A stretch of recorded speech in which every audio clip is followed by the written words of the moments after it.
Moi, j'allais vous prendre un peu la parole pour parler un peu à mon ami préféré, Chakadian, Tidjan Thiam. J'allais un peu causer avec lui, peut-être en 5 ou 6 minutes. J'allais montrer Tidjan Thiam et ses 7 maladies du mensonge. Le vendredi 7 juillet 2020, le journal britannique qu'on appelle The Guardian mettait en grand titre ceci: le patron du Crédit Suisse, Tidjan Thiam, est évincé après un scandale d'espionnage contre M. Iqbal Khan. Pour ceux qui ne le savent pas, c'est en septembre 2020, Tidjan Thiam prend des gens et il fait suivre en filature M. Iqbal Khan ainsi que M. Pierre Gork, qui sont les responsables du personnel. Parce que, ayant été englué dans des scandales dans cette banque-là qu'il va faire tomber, cette banque qu'on appelle le Crédit Suisse, il va donc prendre pour ennemi ces honnêtes citoyens-là et il va les faire suivre à travers des filatures, à travers surtout un scandale d'espionnage, et finalement, pris la main dans la pâte. C'est le dimanche 25 juillet 2021. Ils vont s'arranger pour faire à l'amiable avec ces personnes qui avaient été injustement prises en filature. Et donc, ils vont signer un deal pour faire une entente pour que l'affaire ne puisse pas aller loin. Et donc, ils ont signé un accord à l'amiable. Ça montre que nous avons affaire à un individu malhonnête, à un individu sans capacité, qui a peur de voir des gens qui ont de la compétence, mais qui va plus loin en empêchant les gens d'exercer leurs compétences.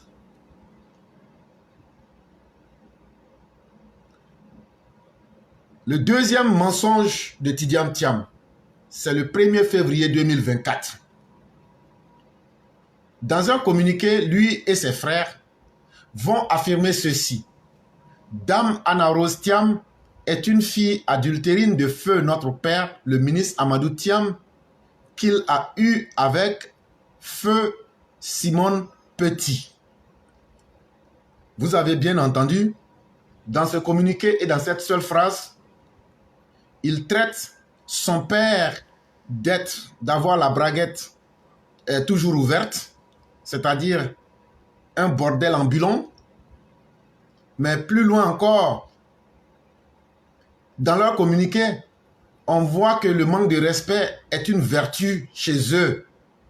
Quand tu prends la femme de ton père par son nom, que tu l'appelles comme si c'était une copine du lycée, ça aussi, non seulement c'est un manque de respect vis-à-vis de son père, mais c'est aussi un manque de respect vis-à-vis d'une personne âgée, mais en même temps aussi, ce n'est pas un acte honorable quand un enfant traite son père de poclet. Le troisième mensonge de Tidjan Thiam, c'est le 5 avril 2024. Et voici ce qu'il disait: cette mosquée du plateau occupe une place particulière dans mon cœur. Certains sont assez jeunes, mais en 1996, j'ai passé 3 mois de ma vie pour lever le financement de cette mosquée. Elle a été financée par un don obtenu de Sheikh Al Nahyan d'Abu Dhabi, et j'ai ensuite passé 3 ans pour construire cette mosquée qu'on a entièrement conçue, construite et décorée. C'est un mensonge parce que si il a dit dans ce communiqué qu'en 1996, il a pris 3 mois dans l'année 1996 pour lever les fonds et qu'il a pris 3 ans pour construire, cela nous amène en 1999. Or, tout le monde sait que c'est le président Ouattara qui a fini et achevé complètement et inauguré cette mosquée-là.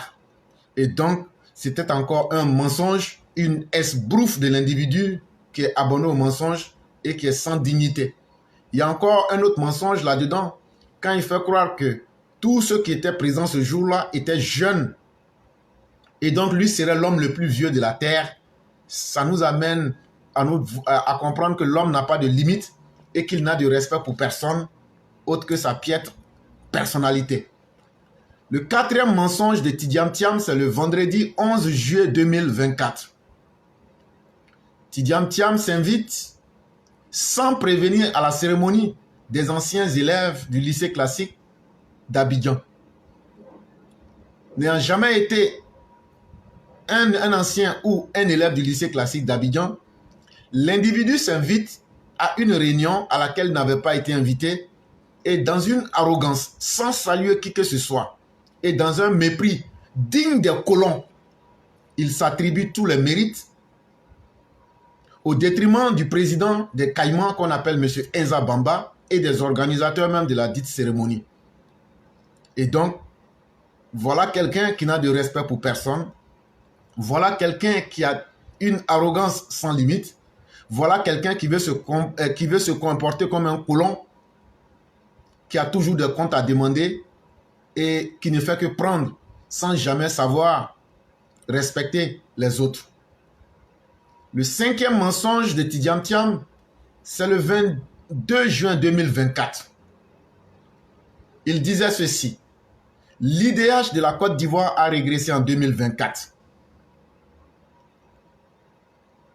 Mais bien avant qu'il ne dise cela, sachez que le 5 avril 2023, lui, il a menti le 22 juin 2024 pour dire que l'IDH de la Côte d'Ivoire a régressé en 2024. Mais bien avant son mensonge, s'il prenait le temps de se renseigner, le 5 avril 2023, Mme Kaba Nialé, lors d'une cérémonie, avec des chiffres à l'appui, nous disait ceci: dans ce climat mondial de crise et d'incertitude, la Côte d'Ivoire a réussi à progresser en matière de développement humain. En effet, pour la première fois depuis 32 ans, et pendant 2 années consécutives, ça veut dire 2023-2024, la Côte d'Ivoire se classe 159e sur 191 pays et se hisse dans la catégorie des pays ayant un indice de développement humain moyen.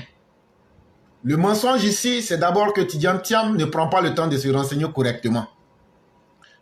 Le mensonge ici, c'est que Tidiane Thiam fait dans la manipulation. Depuis 32 ans, nous étions dans la catégorie faible. C'est seulement les 2 dernières années que Mme Kaba Nialé évoque là, qu'on a pu quitter depuis 1960 jusqu'en 2023. C'est là qu'on a quitté la catégorie faible pour nous retrouver dans la catégorie moyenne. Tidiane Thiam fait de la manipulation en se basant sur les chiffres, mais sans expliquer que l'IDH, c'est par catégorie qu'on classe les gens. Quand tu es le plus pauvre du paradis, cela veut dire que tu es le plus heureux de l'enfer. Mais quand tu es le plus riche de l'enfer, ça veut dire que tu es le plus misérable du paradis. Donc là, quand tu es dans la classe faible de l'IDH, comme ça a été toujours le cas depuis Félix Houphouët-Boigny jusqu'à Laurent Gbagbo, on a toujours été dans la classe faible. C'est grâce à Alassane Ouattara qu'on a pu quitter la classe faible pour nous retrouver dans la classe moyenne de l'IDH. Le 6e mensonge de Tidiane Thiam, ça sera le 22 juin 2024.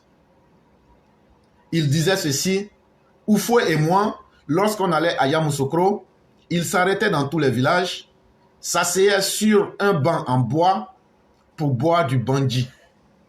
En apparence, ça pourrait faire rire, mais l'individu, tellement il a un manque de reconnaissance, et tellement il veut impressionner les gens, et tellement il veut prouver que lui, il était proche de Félix Houphouët-Boigny, il fait dans du mensonge pour insulter même la mémoire d'un cadavre qui est Félix Houphouët-Boigny. 1. Il traite quelqu'un qui est mort d'avoir été un soulard, parce qu'il y a combien de villages entre Abidjan et Yamoussoukro? 2. Lui qui voulait être si proche de Félix Houphouët-Boigny, lorsqu'il nous dit que dans chaque village, Houphouët s'arrêtait, s'asseyait sur un banc en bois et buvait du bandji, tous les collaborateurs de Félix Houphouët-Boigny vous disent qu'eux ne l'ont jamais vu boire de l'alcool et que la seule fois qu'ils ont entendu qu'il aurait consommé de l'alcool, ce fut du champagne, et que c'est lorsque on avait découvert les premiers puits de pétrole en Côte d'Ivoire et qu'après ça, il n'a jamais bu. Ça, c'est tous les collaborateurs, notamment même son aide de camp, notamment, comment il s'appelle déjà, Laurent Donan-Fologo, un des proches de Laurent Gbagbo. Et celle qui va venir mettre le clou, ce sera encore la femme même de Félix Houphouët-Boigny, qui va venir dire qu'il n'a jamais été un adepte de Bacchus, c'est-à-dire le dieu de l'alcool. Et le 7e mensonge de Tidjam Thiam, c'était tout récemment, le 20 juillet 2024, lors d'une cérémonie qu'ils avaient organisée. Il a fait référence à un de ses collaborateurs et lorsqu'il a dit le nom de ce dernier, il a menti en disant « Il a le malheur d'être baoulé. Personne n'est parfait. » C'est un mensonge en ce sens que, ce n'est pas un malheur d'être un baoulé. Et vouloir rappeler que nul n'est parfait, c'est faire dans la vérité de la palisse. Ça n'a aucun sens. C'est comme si tu dis que non, tous les jours le soleil sort. En fait, l'individu n'a rien à nous dire. Mais il était dans une tentative de manipuler les opinions pour faire croire que aujourd'hui, avec le PDCI, le tribalisme, l'ethno-nationalisme sont toujours de mise et qu'aujourd'hui, eux, ils vont traiter cela, le mal qu'eux ils ont fait, ils vont vouloir renverser cela pour mettre ça sur leurs victimes.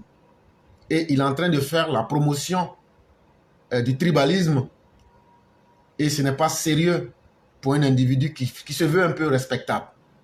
Et donc voilà un peu les 7 mensonges de Tidjam Thiam que j'avais voulu mettre à jour. Et ce que ça fatigue, ces vérités-là, vous pouvez monter pour prendre la parole. Ce serait intéressant. Pour prendre la parole, ce n'est pas difficile. Vous tapez, vous êtes là, vous vous plaignez, mais quand on vous dit de monter, vous n'avez pas le courage. Je mets quiconque au défi de me dire que j'ai donné une information qui soit fausse. Tidjam Thiam, tout ce que j'ai mis là, j'ai daté méthodiquement. Si c'est faux là, vous avez aussi l'opportunité d'aller poser plainte contre moi. Toi, vous qui nous écoutez et qui n'avez pas le courage de prendre la parole là, prenez ce que j'ai dit là, allez poser plainte. Et je vais aller démontrer que ce que j'ai dit n'est pas vrai. Ou bien vous allez venir démontrer que c'est faux. Toutes les dates sont justes comme pas permis et toutes les informations que j'ai données sont justes comme pas permis. Je sais que ça vous fait mal. Je sais que ça retourne vos boyaux. Mais souffrez qu'on puisse montrer qui est l'homme Thiam. Un manipulateur, un brouteur pro max qui veut faire dans la manipulation, qui est celui-là même la terreur des banques et qui est quelqu'un sans expérience et qui est un manipulateur qui veut venir profiter de la Côte d'Ivoire pour payer les dettes qu'il a prises avec les gens en Europe et aux États-Unis. Et c'est notre responsabilité de démontrer au peuple ivoirien qu'il ne faut pas choisir volontairement le loup pour le mettre dans ta bergerie. Mes sœurs n'ont pas d'enfants. Ma cousine Gremba n'a pas d'enfants, nous formons. Dans notre famille, nous sommes 4. 2 sœurs et 2 cousines. Mes 2 sœurs n'ont pas d'enfants. Une de mes cousines n'a pas d'enfants. Seule, la plus jeune, la fille de ma tante Yamso, la petite Yamso, qui grâce aux alliances avec du sang étranger, a pu avoir enfant. Grâce à Diane qui est ici.